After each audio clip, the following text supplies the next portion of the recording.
Praise Lord.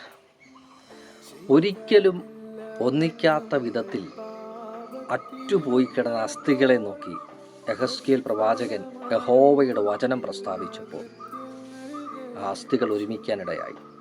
അതിൽ മജ്ജയുണ്ടായി, മാംസമുണ്ടായി, ജീവവായു ഉണ്ടായി. അതൊരു വലിയ സൈന്യമായിട്ട് എഴുന്നേൽക്കാനിടയായി. ഈ ദിവസങ്ങളിൽ ഒരിക്കലും ഒന്നിക്കുകയില്ല, ഒരിക്കലും കൂടിച്ചേരുകയില്ല എന്ന് പറഞ്ഞ് നമ്മളിൽ നിന്ന് അകന്നു നിൽക്കുന്ന ചിലതിനെ യഹോവയുടെ വചനം പറഞ്ഞ, അതേ വചനം നമ്മളോട് പറയുന്നു, യഹോവയുടെ വചനം പറഞ്ഞാൽ ഒന്നിക്കാത്ത ചിലത് ഈ ദിവസങ്ങളിൽ ഒന്നിക്കാനിടയാകും. എത്ര വലിയ അധപ്പതിച്ച അവസ്ഥയിൽ കിടന്നാൽ ഒന്നിക്കേണ്ടതിനെ വചനം പറഞ്ഞ് ഒന്നിപ്പിക്കുവാൻ നമുക്ക് കഴിയും. അതെ, എല്ലാത്തിനും ബന്ധനമുണ്ട്, എന്നാൽ ദൈവവചനത്തിന് ബന്ധനമില്ല. ബന്ധനമില്ലാത്ത ദൈവവചനം കൊണ്ട് ബന്ധിക്കപ്പെട്ട് കിടക്കുന്ന ചിലതിനെ നമുക്ക് പുറത്തു കൊണ്ടുവരാം.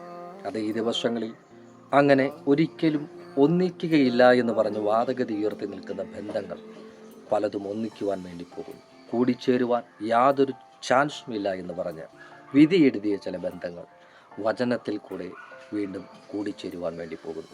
വിശ്വസിച്ച് വചനം പറയുക, ആമേൻ പറയുക. കർത്താവ് അതിനായിട്ട് നമ്മളെ സഹായിക്കട്ടെ. God bless you all.